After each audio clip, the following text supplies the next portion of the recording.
Okay. Welcome back. Today we are doing Braveheart.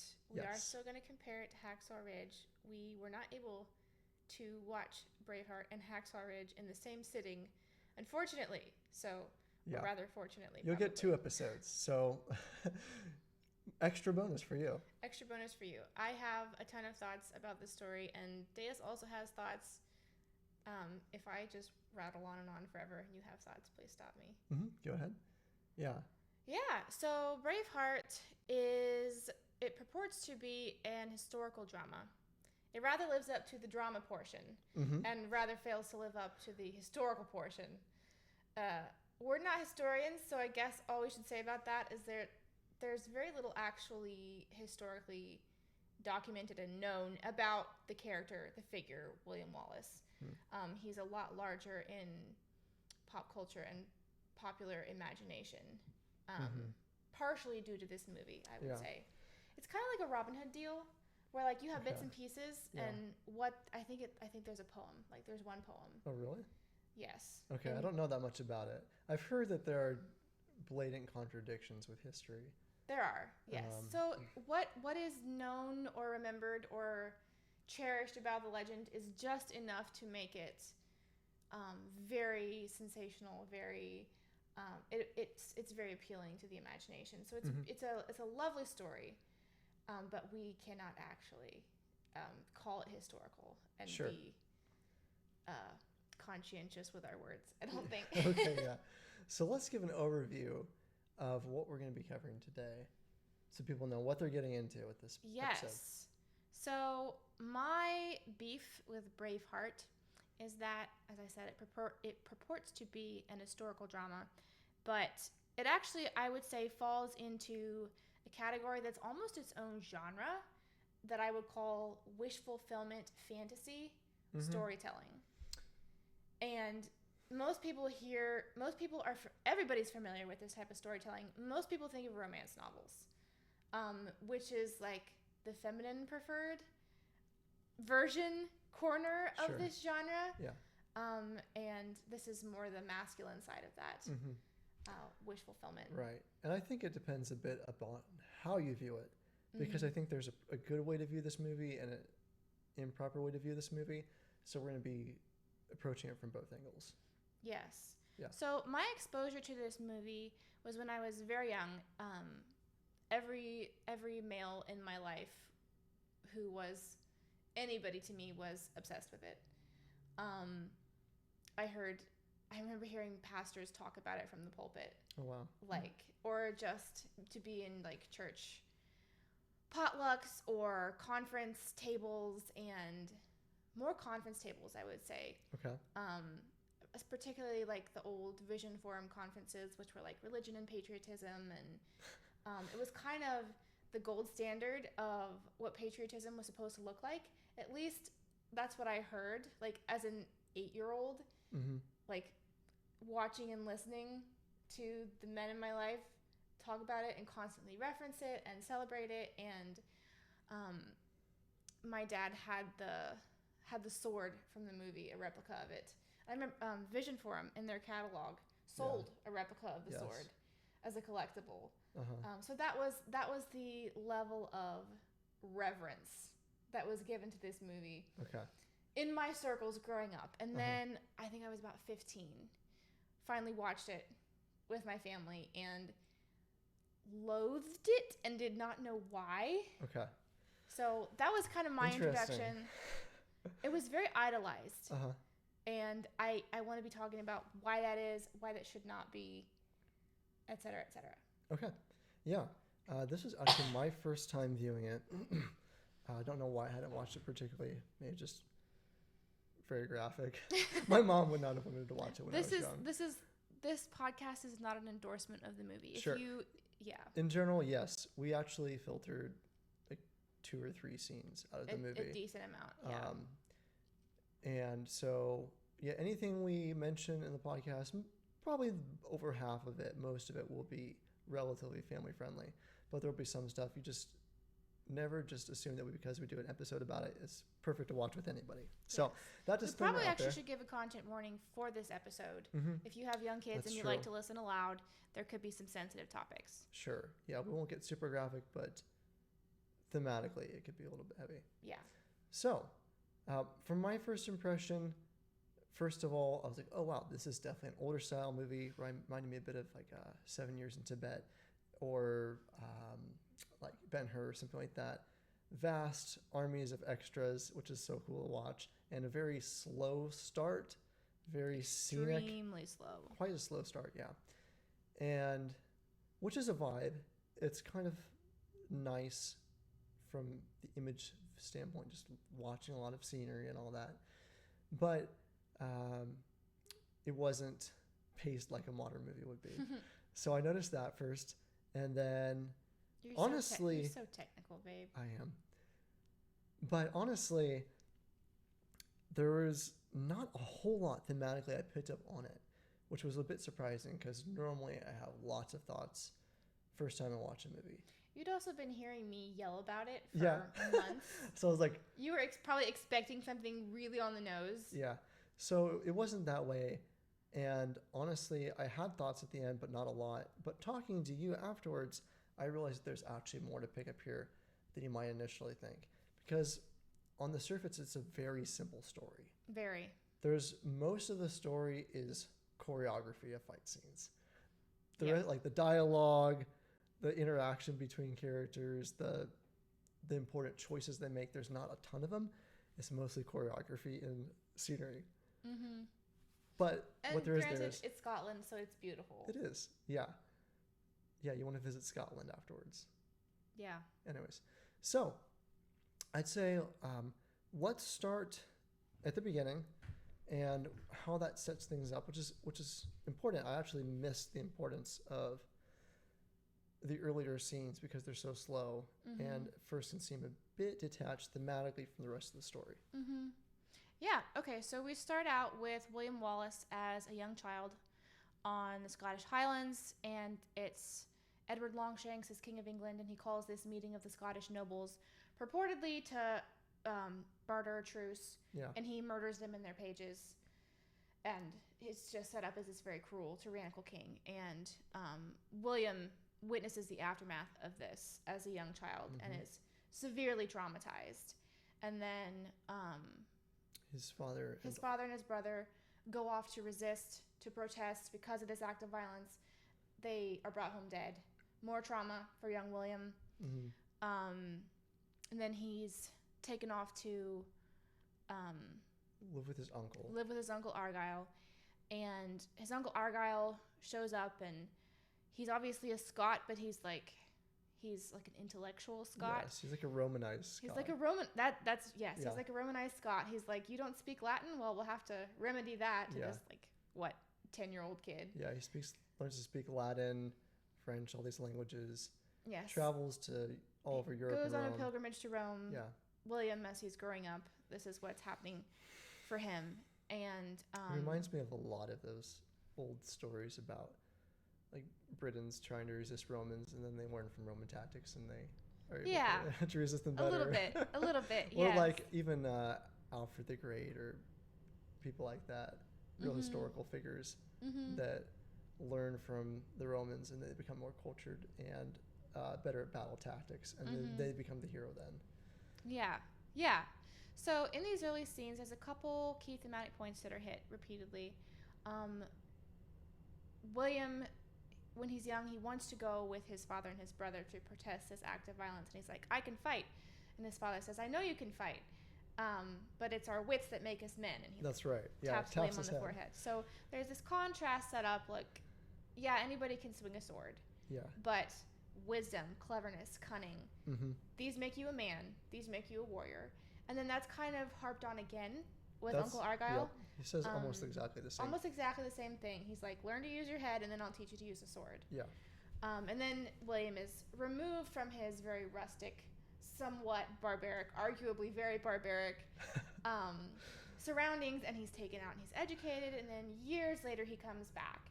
And he's a grown man. He's immediately he gets into this confrontation with his cousin Hamish, where they're like throwing rocks as a test of manhood or whatever. Yeah. And he challenges Hamish is throwing these giant boulders, and he challenges Hamish. He's like, "Could you hit a man at that distance?" And Hamish is like, "Yeah." So William's like, "Well, go ahead, hit me." And Hamish chucks this giant rock at him and completely misses because he has no precision. And then William picks up this tiny pebble and is like, "Doink!" and conks his cousin out from like 20 feet. Yeah. And that's their relationship. Like, Yeah. it's pretty fun. great. It's I like fun. it. Yeah. Yes, I like the dynamic between those two. But again, it's set up. Like, William is set apart. He thinks differently than the people he grew up around. He's not just here to swing a sword. He's not just here to impress people by throwing giant boulders. He's a thinker. He's an intellectual. He speaks French. He speaks Latin. He's been, like we said, to Rome. He comes with culture, and he romances with culture as the story arguably he tries. I'm not sure as the story if he really progresses, he reunites with his childhood crush. Yeah. So that was rushed. So he sees her at a dance, and he's like looking at her nonstop, and then she looks at him nonstop, and then later on he asks her out, and he's like, "Come riding with me." Yeah, and she immediately does, and she says that she didn't immediately recognize him, but he was just staring at her so much that she stared back.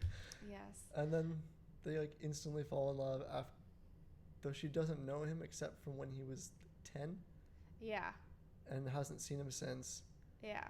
And then, okay, so now we need to give a little bit of the world building, what's going on with what Edward Longshanks did to the Scots. Well, I still have some points to make. Like, one more point. The one more point that I have to make is that this whole first part of the movie, William is set up emotionally as this traumatized kid who then is polished, educated, comes in, has intellect, has wit, has education. He's set up to be this, at first, extremely sympathetic. Like, you feel horrible for him, poor kid. What happened?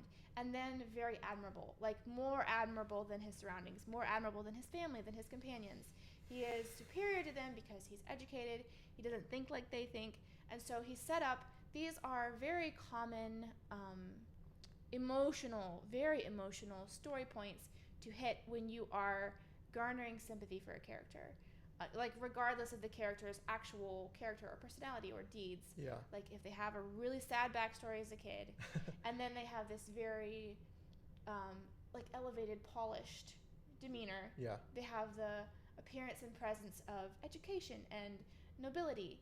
And then this sweet love story that develops with Moran. It's kind of silly, but it's also kind of sweet. Yeah. Like, it's rustic and charming. Yeah. And they obviously are infatuated with each other. And it's every beat that's been hit so far, he's being set up. We want him to win. Like, he lost so hard, and now he has so much going for him. We're automatically already emotionally rooting for him, even though we actually at this point have no idea what kind of a person he really is. Sure. So, yeah, just sticking that there. Well, I guess we have a bit of an idea about him, but it's minimal development. We haven't seen him make any really hard choices at this point. Okay. So now back to the world building situation. Edward Longshanks is trying to pacify? Yeah, pacify, that's the word. Pacify the Scots. And because he's a wicked, gnarly, ugly guy, he institutes this law, which is very perverted, that any of these English lords that go up there and try to subdue the area... Go up into Scotland. Yeah, go up into Scotland. There are English lords already there, so That's it's not true. like he's sending lords. Yeah. This is a right that a law that he granted to the English lords who are already in the area. Sure. So, English lords there, they can take basically any woman on her wedding night for one night to use sexually before she's given back to her husband. And then early on, in fact, right after that dance that William Wallace has with, what's her name? He meets Murren at a dance. Murren is her Murren? name. So yes. William Wallace and Murren are dancing. The dance is for a wedding. Yes. And so the bride is taken away. Yes. And by the English very heavy, garrison. Ugly situation. And it's great for the story because it makes you go, okay, these English have to be destroyed. They're horrible people. Yes. And it continues with that. So next step, in order to avoid this happening to them, William and Murren. I keep forgetting. William and Murren have a secret wedding in the woods with a priest. They end up married in secret. Yes. And like total idiots. They think that they can hide the fact that they're married, and they're just obsessed with each other whenever they meet. Mm-hmm. They're not. They've never been in love before. They're trying to hide the fact that they're married, and they are miserably failing. Yes. Don't try that, people. It can't work. It's impossible. It cannot work. Just don't do it. Don't do it. Thankfully, the need for that is not such these days as it might have been at that point. Anyways, I guess it was better than not trying at all. Yes. Obviously, they couldn't just let the English lords have her. Yes. So I have something I want to say about Edward first. Edward Longshanks, Right. King Edward. So in the scene where he's instituting prima nocta, which is the name of the law, we're also introduced to his daughter-in-law, who is a French princess, who's married to his son, who is homosexual. Mm-hmm. So this woman, what's her name? I cannot remember. I cannot remember her name. We'll call her the princess. We'll call her the princess. Yes. Yes. Wow, that really... Okay. Moving on. Oh, that's so... She doesn't have That's much so of apropos. enough personality to remember her name. Oh, gosh. Okay. Anyway, yeah. So she's... And the narrator, as we're seeing this woman be married to this homosexual prince, the narrator is talking about how it was rumored that Edward Longshanks, if he wanted an heir by this princess, that he was going to have to conceive it himself. Yeah. So he's just set up as this really nasty, like horrible, just... Yeah, and then said that maybe that was his intention all along. That was his intention all along. Yes. That's what the narrator said. So in this one scene, we have this poor princess who's in this horrible situation, stuck between this wretched king and this utterly... I want to talk more about the character of the prince later Mm-hmm. on because I think it's important, and we'll get to it. But for now, he's just the slimiest, squishiest, most spineless. Yes, very pathetic. Yes. So, and he's obsessed with loitering around with his lover and shooting arrows badly and goodness knows what. Nothing responsible. Mm-hmm. So he sends his wife, excuse me, to the council meeting for the war when she hears about the institution of the law of prima nocta, and she's introduced to Edward, and Edward is like, well, if my son isn't going to learn how to rule, you might as well come and learn how to rule. He obviously is very dismissive of her because she's a woman. Yes. So she's now part of the war council. He's also expressing dominance over her. Yes. By doing this to the woman of Scotland, as if saying, like, I'm also dominating you as well because you're a woman. Yes. Yeah. Yes, exactly. And that illustrates a point that I will probably touch on more later. Also, that every single point of conflict in this movie is about men fighting for the right to own a woman's body. At least most of them. I don't know all of them, but... Okay, we'll see. We'll go through Keep going. Okay.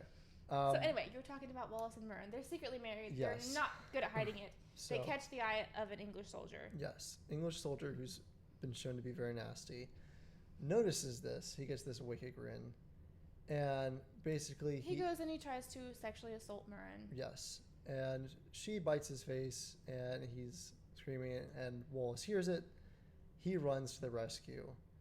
And there's... He and Murren both flee town. Yep. They're running away. They're fighting. Almost escape, but unfortunately Murren is eventually captured and executed very brutally, very graphically by the sheriff? The magistrate. The magistrate of the town, the English magistrate. Yes. So immediately William Wallace goes berserk and, well, he commits, let's just say. He definitely commits. He commits to brutality. Mm-hmm. He hasn't quite lost his mind per se. He's not like frothing at the mouth. But yes, he is committed to violence. He kills the English soldiers. He attacks their fortress. He burns the fortress. Yep. He executes the magistrate in the place where Murren was executed. Mm-hmm. And at this point in the story, we can say that all of these things are just. We've Yes. seen enough. Yes, at least not necessarily how he did it. There's a bit of a lawless recklessness to the way he attacks, especially just taking the English magistrate and just taking him to the spot where his wife was killed to kill him. It's very obviously about vengeance. Yes, I understand it completely, but it is a dark passion that he's feeding. Yes, But this is. if the soldiers are going to rape your woman, you should drive them out of town. Yes, agreed. But remember, I was talking about that setup in the beginning where he's like, he's superior. He's not. He thinks differently than the people around him. Yes. This is where he abandons that. Mm-hmm. Like, we've already had that, so we think well of him. Mm-hmm. Automatically, we think well of him because we want to. He's admirable. But at this point, he commits to a level of violence and thoughtlessness and rage and vengeance that is the type of violence and thoughtlessness and rage and vengeance that the older clan members around him have been advocating for years. True. True. And at one point invited him to join in on, and he was like, nah, I'm a man of peace. I want to raise a family. Right. This is the point of no return for him. Sure. Where he returns to that and rides on our admiration. We think nothing of it because we're emotionally invested in seeing him win for so many reasons at this point. Yeah. Now, the way he frames it in his mind is that he still wants to be a man of peace. And he wants to go back to the way he was before, but he believes that he can't until he's won freedom for the Scots. Yes, and in order to do that, he has to be this kind of man. Right. So he has to be the go-getter, brutal, nothing gets in my way, everything is worth freedom. Yes. Yeah. Where do we go after this? I think the Scots just hear about what he did. They start to rally around him, and then it leads to a full-on battle with the English. So there's a couple Scottish lords there. They've gathered an army. Well, I think most of the army is gathered for William Wallace, but there's also some for the Scottish lords. They have some sworn men because they're nobles, so they have serfs that they can command. Right. So they command the serfs, and then there's lots of just Scots that come because of William Wallace and what he's doing. And so they're outnumbered about 3-1, and there's some heavy armored cavalry that's cavalry.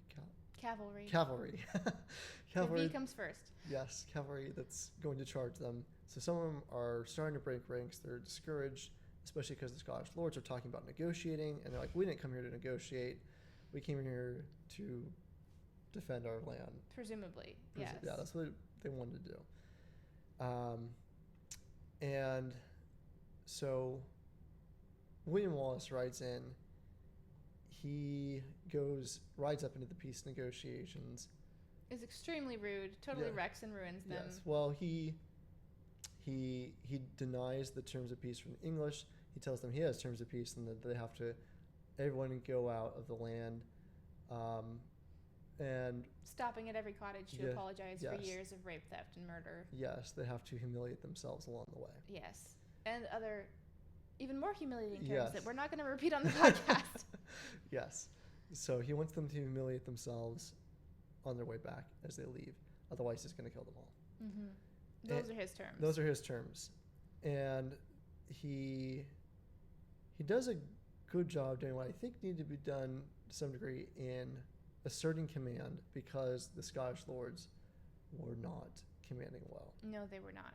So Which again, we're set up with this vast contrast where the opposition is so bad that William can't help but look admirable and responsible and heroic. Right. Now, I want to take a moment to point out the good way to watch this movie where you can get some good out of it, where it is difficult to stand up to people in authority when it needs to be done. For sure. Like, your head will be screaming at you, don't do this. And so he's a really good example of taking charge and doing something very daring and scary and out there when it needs to be done.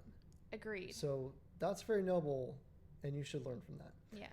He's very loyal.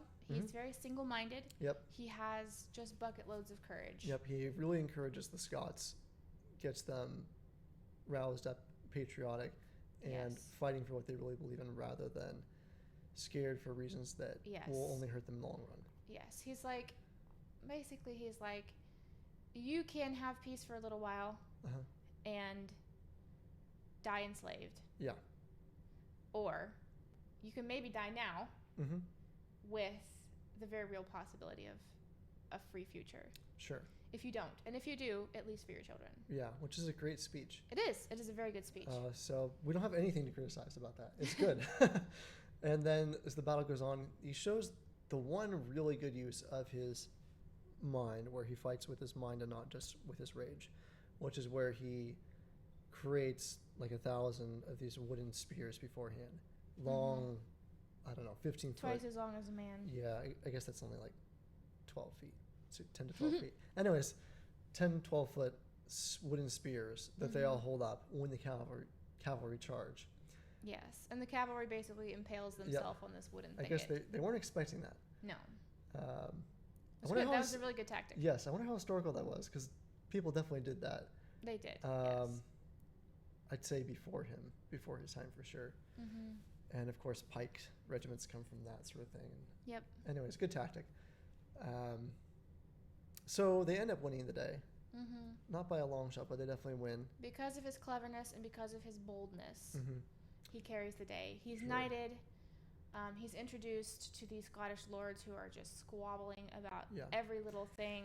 And I think this is the point when we meet Robert the Bruce, right? Yes. Yes. Robert the Bruce, I think we first meet him talking with his father, who's, I think, a leper. And his father is, I guess, Machiavellian sort of prince. He plays politics as a game for power. Yes. And he's not super successful because Scotland's under the thumb of England. But he's good at manipulating the Scots and English to get the best he can in this bad situation. Yes. And so he wants to negotiate with the English. He wants to use whatever betrayal tactics are necessary to win. He's like, Robert, you have a stake in the Scottish throne. You got to go support this rebellion in case it goes well. I'm going to be back here opposing the rebellion in England. So we're ostensibly divided. That way, whichever way this swings, we have a foot in both camps. Yeah. I thought he said to Robert, I could be wrong, I thought he said to like initiate battle in the north, but then in the south, like officially lead resistance. Or like officially... No, that's what ends up happening later. Okay, I could be confused. Anyways, it's okay. So they're trying to play They're trying to muddy the waters. They're trying to play it safe. Yeah. They're not committed either way. They're out for themselves. So, yeah. Robert, great character. Probably the most interesting character to me in the story.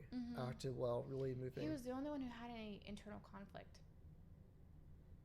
At least mentally. More than just like emotional conflict. Yes. Yeah. So, very interesting character. And at this point, he's somewhat willing to play along, though he's very reluctant. And the other Scottish lords are really selfish in there for themselves. Yes. They don't care so much. They're not as politically adept either. Yes. So anyway, this is the political scene that William comes into as a peasant, really. And he's like, oh my gosh, I can't believe you guys are squabbling. There's a war to be won. We're going to fight for freedom. He's very single-minded. He's like, this is the goal. You guys are wasting time. And Robert kind of checks him. He's like, hey, you're right. I'm with you, but we need to like pull together.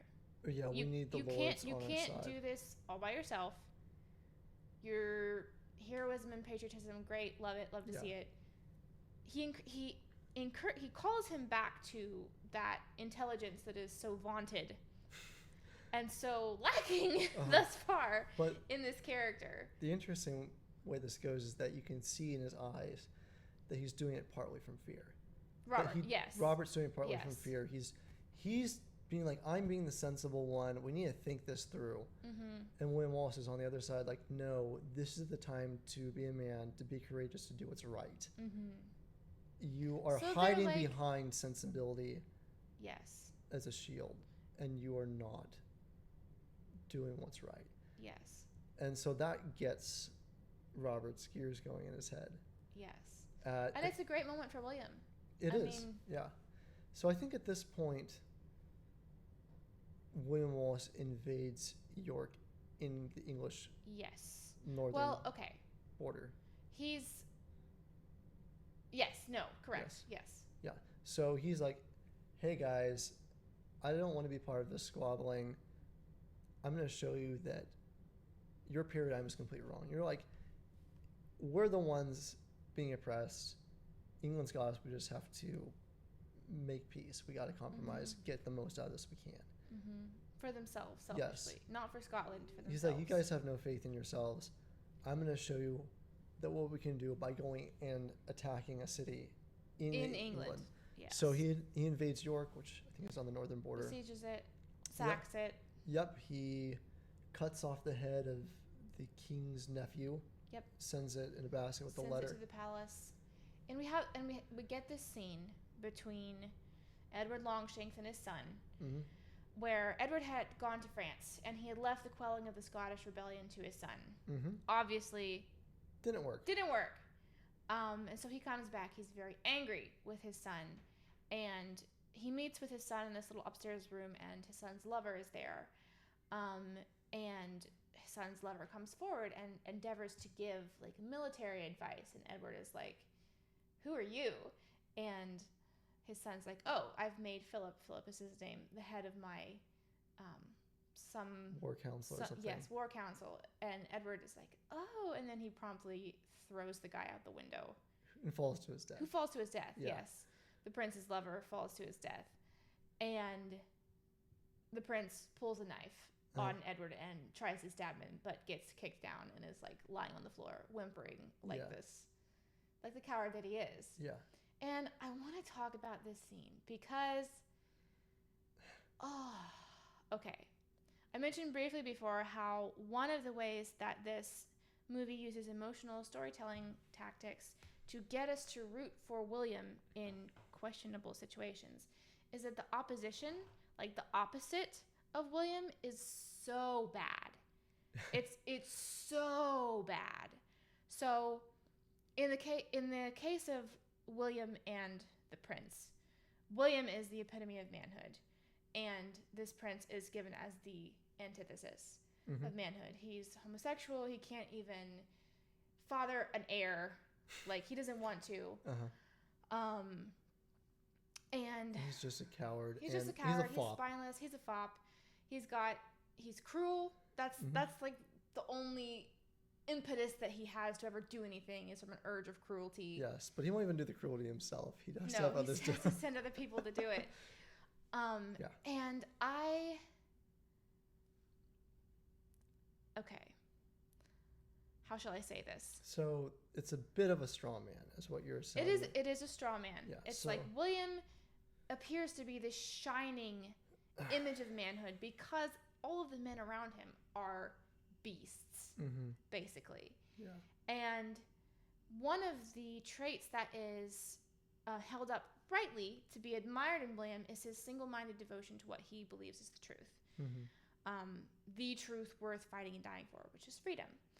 And as I was thinking about this story, I was like, I really, really, really in my soul object to their portrayal of this homosexual character as because he's homosexual, he's absolutely spineless. He has zero manhood. He has zero principle. He has zero anything. He's completely ruled by his sexual urges. And I was thinking of the LGBTQ people that I know and know of, they are actually some of the most principled and courageous people that I have ever met, because they also have that single-minded devotion to what they perceive to be the truth worth dying for and worth living for, which is their authenticity to who they feel like they're supposed to be. And obviously, we hold to the biblical sexual ethic that homosexuality is a sin.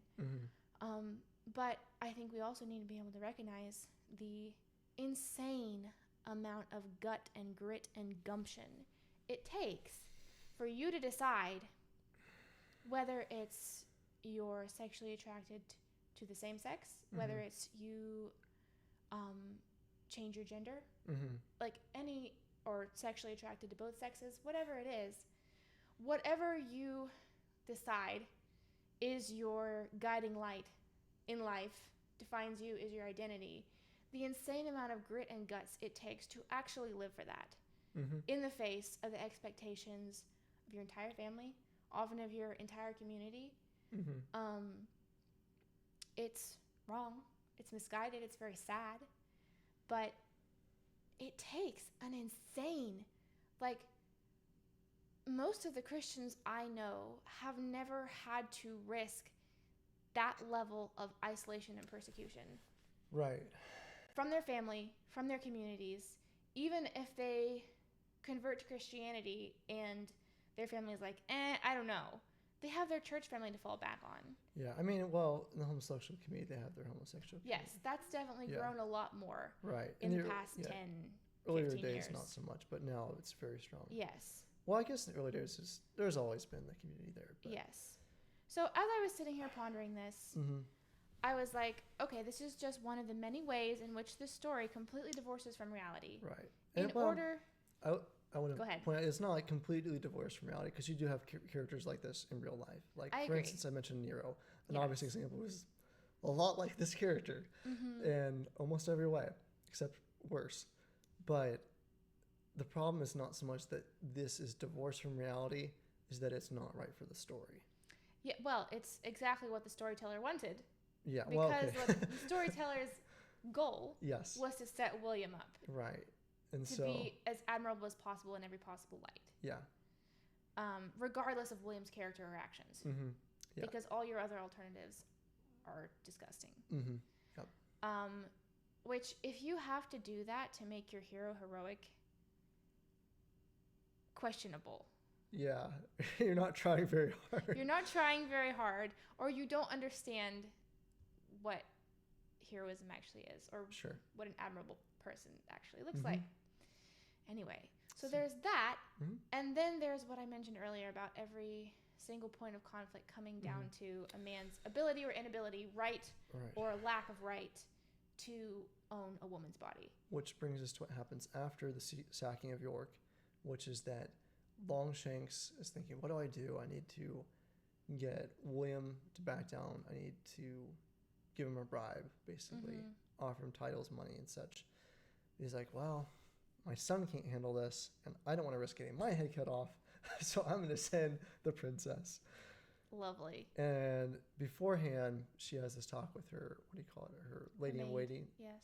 Yeah, her maid. Lady. She's heard the legend of Wallace from Yes. afar, and she's swept up in this idea of this great romance that he Mhm. has launched on this crusade for the sake of his dead wife, and his love for her was so intense that Right. now he fights for Scotland. Yes, and she's attracted to that because she lives isolated from love of any Mhm. sort, really, and so she romanticizes him and his love story Yes. because she has no clue. She has no clue. She doesn't know. She's kind of like the viewer. She's like, she hears of William Wallace from afar, Ah, and she is enraptured because it hits all the heartbeats. ding, ding, ding, ding. Yes. So she comes there, they meet, and she tries to negotiate for peace, which is very admirable. I'm always attracted to people who are willing to stand up for peace Mm-hmm. when it's very hard to. And he tells her that she reminds him of his dead wife. He opens up to her about some of his trauma, Yes. about losing Miran. Yeah. He says, I don't know why I'm telling you this, except that I see her strength in you. Mhm, Basically, right. like, you remind me of my dead wife. Yeah. And at first, that didn't seem too bad because I'm like, this princess is acting noble. Mm-hmm. She is admirable. And this is the person he respects the most, his dead wife. And so it's a good compliment. It fits. Becomes a little more suspicious later on. Yes. Basically, it's like for the princess, it's the beginning of their romance, Mm-hmm. right? She's like, oh wow, like this woman that he is slaughtering thousands on behalf of, I remind him of her, Oh, yeah. which is not really how True women love. if I may speak so boldly. But Well, at least ones that have real life experience. yes, and that may be part of it. Like, she's very isolated. Yeah. She's pretty naive. Yeah. Anyway. Yeah, so they have a little spark. They have a little something. The princess returns, was like, negotiations were unsuccessful. There's this battles, wars, Lots of impressive cinematography. lots of impressive cinematography. How did they have these many people swinging that many weapons and nobody died? The princess actually learns that while she was negotiating with Wallace, Edward's plan was actually to use that negotiation as a distraction to bring in levies. To bring in levies of soldiers from Ireland, from all around, Wales, and to march on Edinburgh. And there ends up being this battle where the Scottish lords abandoned William in the middle of it. And they probably could have won, is the thing. They could have won if the lords had been faithful, but Edward bought them off. Mm-hmm. And William is almost captured. He has this run-in with Robert the Bruce, who is in disguise, fighting in the retinue of Edward Longshanks. He's literally not just abandoning William, he's fighting against him. Yes. So, intense betrayal. Yeah. William loses heart. Yeah. But then Robert the Bruce does help William escape. He loads him on a horse, gives him to his followers, and say, "Run off with him, save him." Yes. Yeah. So this is a very important moment for Robert. Like, he's crossed the line, and he doesn't like it. Yes. He realizes that William Wallace knows he betrayed him, and it's eating him up on the inside. I think after this, we go to the scene where he goes to his father to talk about this. "Quote unquote" talk. It wasn't exactly a conversation. He goes to accuse his father and bleed his own heart out. Yeah. And Robert the Bruce is just not weeping, but he's got that anguish of his soul that's coming out. Of like, I betrayed this innocent guy. People fight for me because they're afraid of what I would do to them, take away their lands. But they fight for William because they love him. And they believe in what he's fighting for. And he's like, that is what my soul longs for, to fight for. To be that kind of person, and now I've just completely ruined my chances. Yeah, really crazy story. I love it. That's my favorite part of the entire story, honestly. Robert the Bruce is great. You knew he wanted to be a hero from the start, and now he's one of the worst characters. Scotland could have won except for him. Yeah. But now he's willing to commit to something extremely hard. But he's all in. Now do we get to the second betrayal scene? Is that what's next? Which second betrayal scene? Where Wallace is captured? No. Okay. Now we get to the point where Wallace takes a very dark turn in his journey. Ah, yes. Because the Scottish lords who betrayed him, he hunts them down and murders them brutally in their beds. Yes. Like, brutally. Yes, smashes their heads and things like that. Smashes their heads in with a mace, slits their throat, and drops them from the rafters. Oh, yes. Yes. He doesn't just kill them. He kills one of them, and then he, uses the corpse of the other one to strike fear and terror into the hearts of the remaining nobles. Yes. Robert included. Right. And so he's basically declared war on his own country to a degree. Yes. He's moved from darling hero of the people to vigilante. Very strong vigilante territory. Yeah. So this is the point where before he was like the contrast to Robert the Bruce. They both were unbalanced a little bit to degrees, but if they came to the center, they would have been perfect. Where Robert wanted to be a little more thoughtful. He wanted to use political negotiating for the Scots to win. And Robert was like, yeah, but let's not be cowards. We need to actually go out and fight. You mean William was? William was, sorry. Yes. Yeah. William was like, hey, people trust you. I will serve you. I will be under you. I want you to be king. Go be a king. Stop being a loser. Yes. Yeah, which, very fair. Yeah, and great speech. But he he didn't really listen to Robert fully. He wasn't really working with the lords. He was just... He was tolerating them because Yeah. he needed them Yeah. for his goal. Yeah. And now that they have betrayed him, he brutally turns Yes. and murders again from vengeance. Mm-hmm. Like, he's not... Yeah. And so... Yeah, basically anyone who doesn't align with his ideals is the enemy. Yes, at this point, yes. At this point. And so... He's becoming a martyr. Mm-hmm. He's set himself up to be antagonized, to be alone, to be increasingly isolated, to be increasingly in danger. Yeah. He's killing his allies. Well, they weren't really his allies. Yeah. He is sowing anger and confusion and violence among potential allies. Right. Making it harder for Scots to know what to do. Making it harder for Scots to know what to do.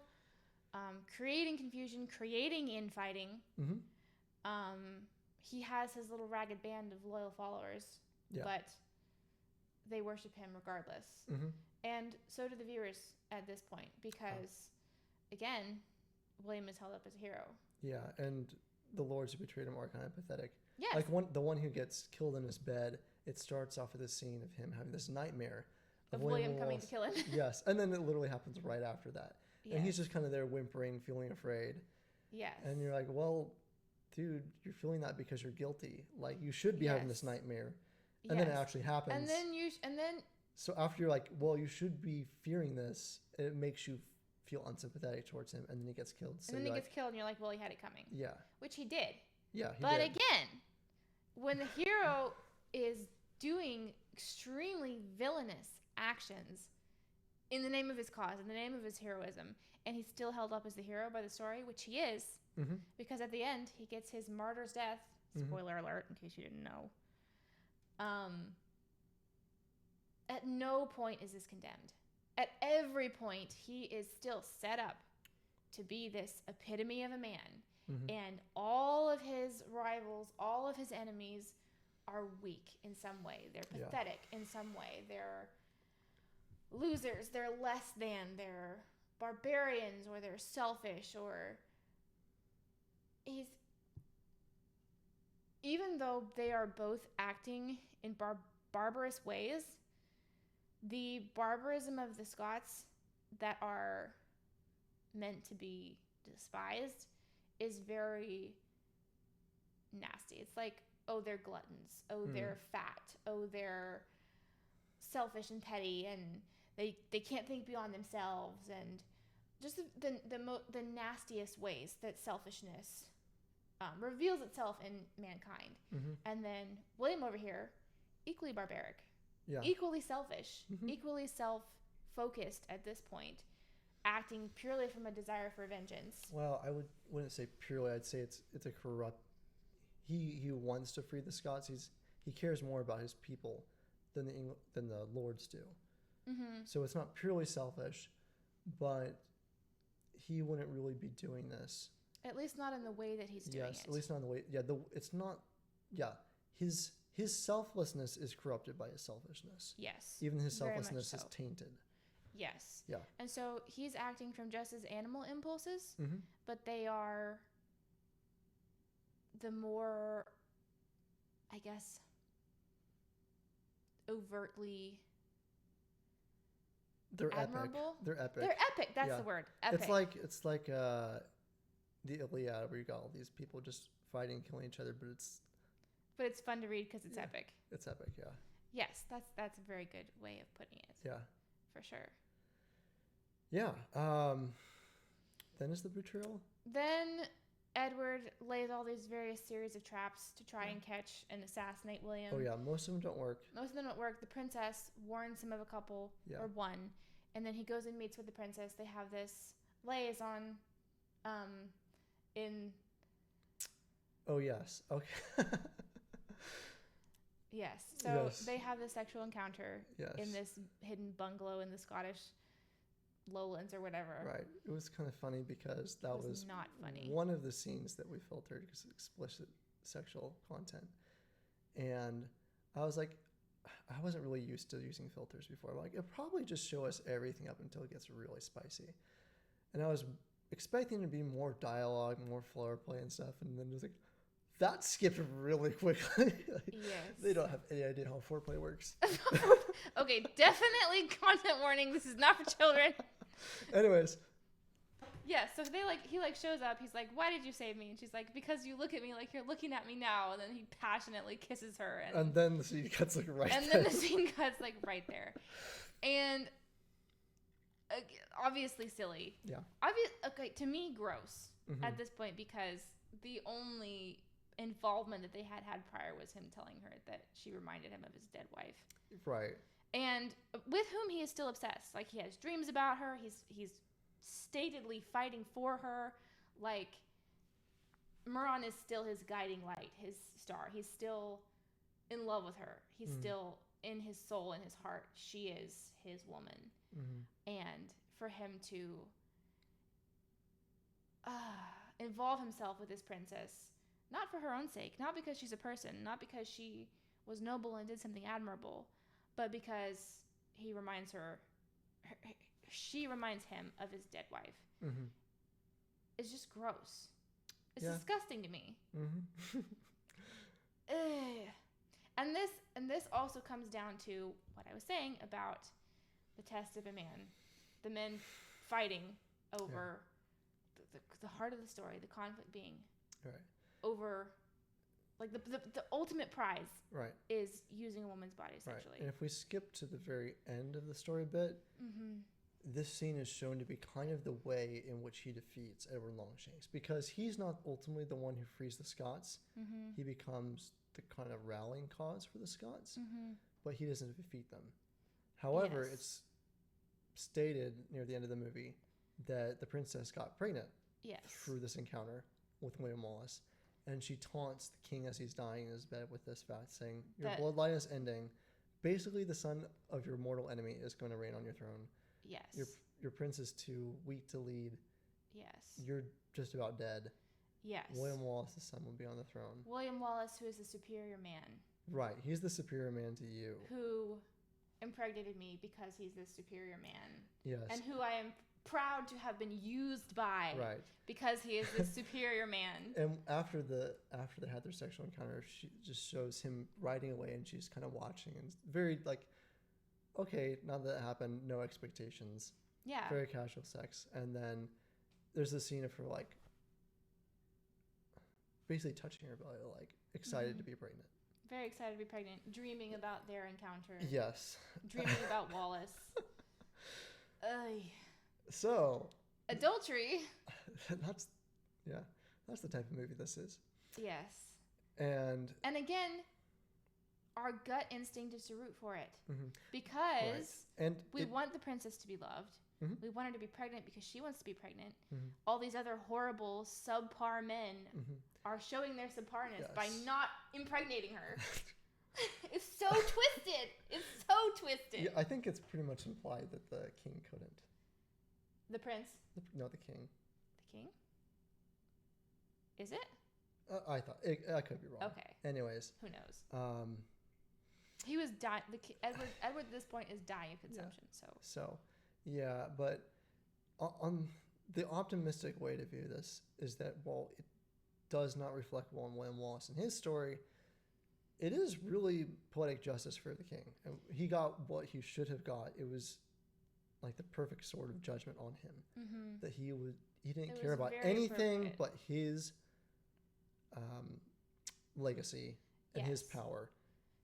And he was bidden where he was most vulnerable. And he should have been. So that was great from that viewpoint. But also, like, poetic justice messed up. Poetic justice should happen from the consequences of one's own actions. Right. If the villain is only getting poetic justice because the hero did something evil, or at least smarmy. Yeah. I mean, to a degree it was, because she wouldn't have probably done that if she wouldn't have felt so unloved.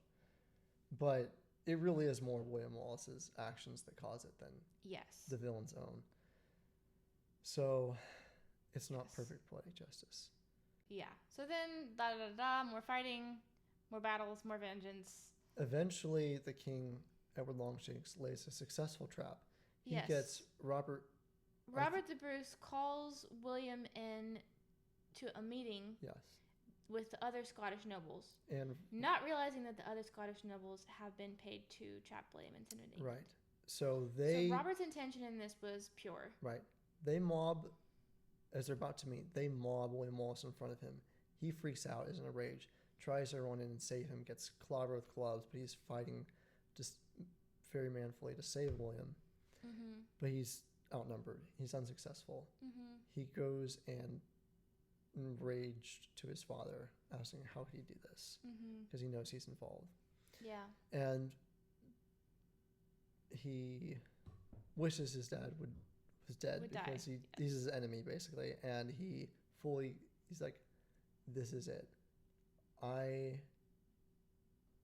He's like basically saying, I am now betraying everything you have fought for to try to get me on this throne, to try to fight for power. I am betraying you by embracing my calling as a ruler of my people. As a king. Yes. That William would admire. Yes. So he commits, but unfortunately, the English already have William. They are about to kill him.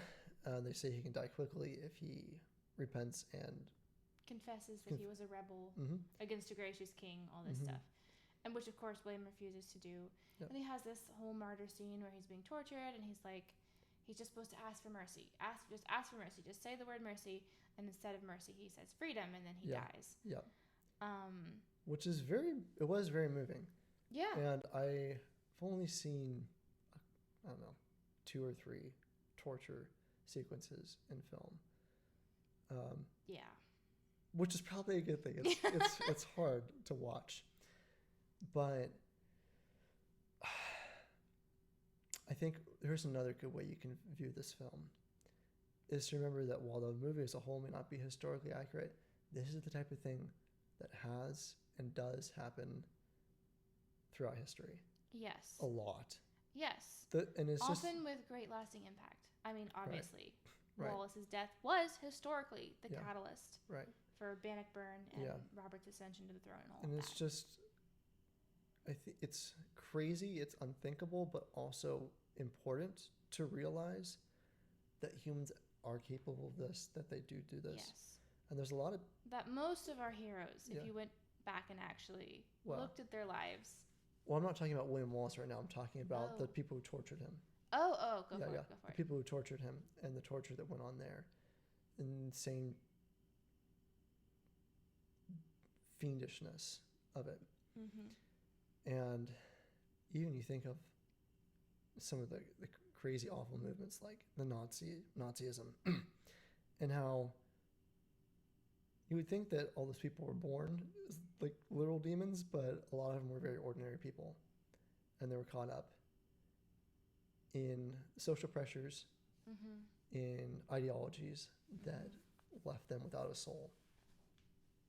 And they did terrible things like that, and that's real. And it's important just to realize how terrible humans can be. So that's important. A very valuable part of the movie, I think. And it's moving that he would give that much sacrifice for his country, that much pain and anguish, for sure. A somewhat noble death, even though what he was fighting for wasn't completely right. I would say what he was fighting for is completely right. His motives and methods were not. Sure. Okay. Yeah. Always pure. So he gave a good final death for a good thing. Yes. Yeah. Yes. But then I would like to back up a little bit and just think about why this story had to be told in such a way that we were mindlessly, emotionally rooting for William, instead of being told in such a way as being like, hey, this guy was a really messed up dude in some ways. He did some good things. We need to contemplate this contrast. Yeah. That is the right way that would have been the way to tell the story from where I'm sitting. Yeah. But instead, it's made into this, I called it at the beginning, a fantasy wish fulfillment. Sure.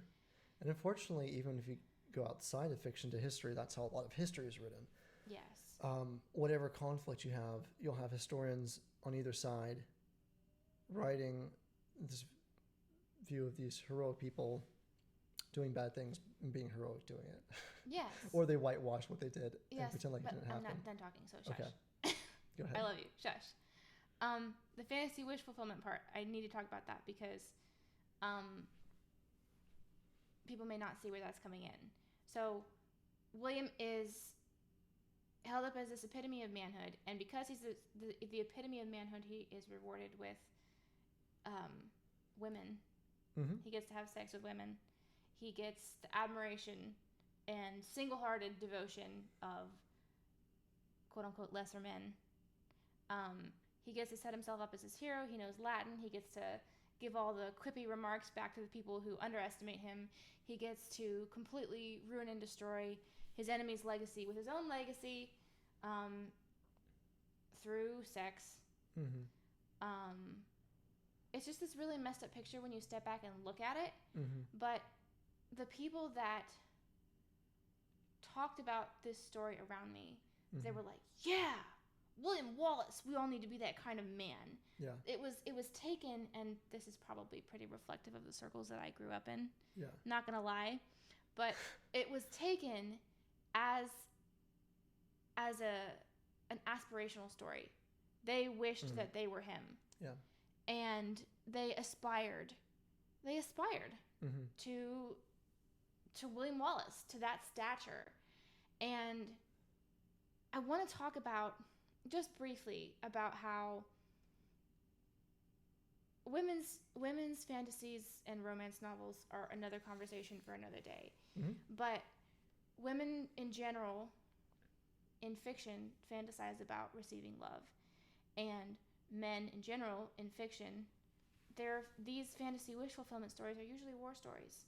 Mm-hmm. They fantasize about violence. They fantasize about... Or it's domination, I suppose. Domination, yes. Could be business domination. It could be business. It could be sexual. It could be... It could be in a war. It could be all of those. Yeah. They fantasize about being on top. Mm-hmm. And it's the same reason that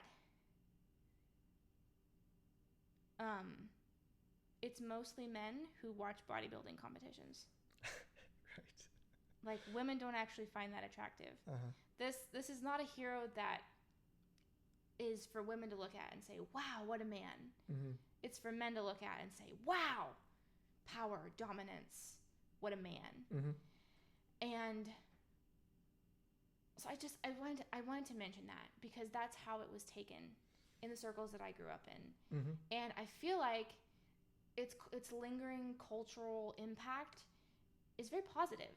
Like, it's very positively thought of. It's like, oh, this is patriotism, this is manhood, this is rough and tumble, fight for freedom. And it's not. Or it is and it isn't. It is and it isn't. The historical narrative, yes. The way the historical narrative was retold in this movie, no. Mm-hmm. It could have been, should have been. Yeah. I think even when it comes to his martyrdom, there's some wish fulfillment there. Mm-hmm. Weird to say. No, but you're absolutely yeah, right. There's... Because we have this idea, properly speaking, that there's greatness in sacrifice. Mm-hmm. There is. Of course. But then you get people like, this in the Philippines, where they like literally crucify themselves with nails to their hands and stuff. Yeah. I don't think they die, but they torture themselves. Mm-hmm. And very obsessed with suffering. Obsessed with suffering well, Mm-hmm. and in the case of this story, obsessed with suffering well in the face of all your enemies. Mm-hmm. Yeah, he gave it to them, so to speak. Yes. Yeah. He showed them his superiority. Uh-huh. Yeah. Even under torture. Yeah. He was more a man than they were. Yeah. And I think you can still look at that torture scene and legitimately be inspired and be like, I want to be like that. Mm-hmm. Because there is such a heroism in being able to give that much pain and suffering when it's necessary. Mm-hmm. But there can also... It's the same sort of feeling, I guess, for people who... I don't want to get too dark here, but some people who are maybe tempted to take their own life to show, like, to make people feel sorry for what they did to them. Like, now people will care about me when I'm dead. I think there can be some of that with martyrdom as well. Yes, it's this romanticizing of epic moments, of heroism and fighting for the truth and speaking the truth in big moments. In small moments, your character, but in the big moments, you get to go out with a bang. You get to die for people. You didn't really like live for them. You get to die for an ideal. You didn't really like live for it very well, but man, you sure died for it. And it is very true, actually, that it's a lot easier to die for something than it is to really live for something. And I think that's a poignant contrast to kind of flesh out what we're talking about with this story, because he does get his epic moments. And it's great. It's awesome. We all, when I was a kid, like reading Fox's Book of Martyrs, I was like, yes, as kids if this ever happened to me, yes, I would be faithful. I would gladly die for Christ. And then I walk out into my living room and my little brother is playing with my dollhouse and I throw an absolute fit. And I'm not Christ-like in that moment. So how the heck could I expect to be Christ-like under actual torture? Like, for Pete's sake, he just rearranged the furniture in my dollhouse and I lost it. So, yeah, there's this skewed perspective that heroism happens on a national stage. And only on a national stage can it be effective. Can it be admired and seen? It's kind of like this.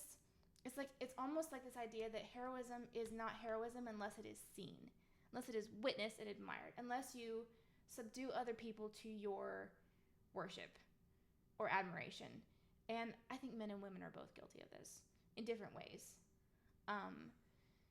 But actually, the example that Christ set was when you're walking down the road and a blind man cries out to you, "Son of David, have mercy on me." You stop. On your way to greater things, you stop. And you are just and merciful and kind and sacrificing there in the same way that Christ would end up being on the cross. There was not a single little moment of Christ's life that was not characterized by the same amount of love and mercy and justice and sacrifice that he embodied in his big moment on the cross. Very interesting, actually, that the same director did The Passion. I do. We can't even talk about that right now. Maybe someday. We'll see. Maybe someday. All right. Well, that's pretty much the end of the story, except that there's a little bit of an epilogue where you see Robert the Bruce taking the command, and he leads the Scots into battle. And it's this great freedom moment. Like, the Scots are going to win now. They have a good, faithful leader. Bagpipes play. The bagpipes. William Wallace's sword is launched out into the battlefield. Yeah, that's great. And you're like, yay! Because the one thing you get of the story is you root for the Scots. And yes, Robert the Bruce is great. So it ends well. Yes. Any final comments? I think I talked myself out. If you leave me 10 minutes, I probably will think of something else to say, but I can just bring it into the Hacksaw Ridge episode. We'll do that, yeah. So Hacksaw Ridge will be coming soon. We don't know for sure when. Yes, Hacksaw Ridge plays with a lot of the same. It has the potential to be the same wish fulfillment fantasy type of story, and is very much not. Okay. And we're going to talk about why after you watch it. After I watch it. Here goes. This entire podcast, our entire marriage, is me like threatening my husband at metaphorical gunpoint to get him to watch and experience the stories and media that I did when I was little and he did not. Yeah. This is our relationship. Wow. You're welcome. From that, this podcast was born. Yeah. So I don't know many closing thoughts except for keep tuning in. If you are listening to this on a podcast app, you may not realize that we actually recorded this with video. So if you would prefer to watch this and see our amazing, beautiful faces, at least my wife's amazing, beautiful face, then you can hop over to YouTube, see it there. And hoping to start soon putting out some short bonus content there on YouTube as well. As well as probably on our other social platforms. So check out our social platforms. The usuals, pretty much everywhere except X. We're on. Oh. And also, yeah, don't forget, if you've been listening for a bit and really appreciate these episodes, just to give us a like, a rating, or a review in your podcast app or YouTube, wherever you are. All the things, just to let people know if this is the show for them, how you liked it. We appreciate your feedback. Share this episode with a man in your life you think needs to hear it. Exactly. Or one that doesn't need to hear it. Just share it with any man in your life and have a conversation about it. Yeah. And I think we just heard our daughter calling for us. Yep, it's time to go. It's time to go be parents. Time to live the real life. Real men have toddlers. Okay. You've heard it from me. Put that on a t-shirt. See you guys.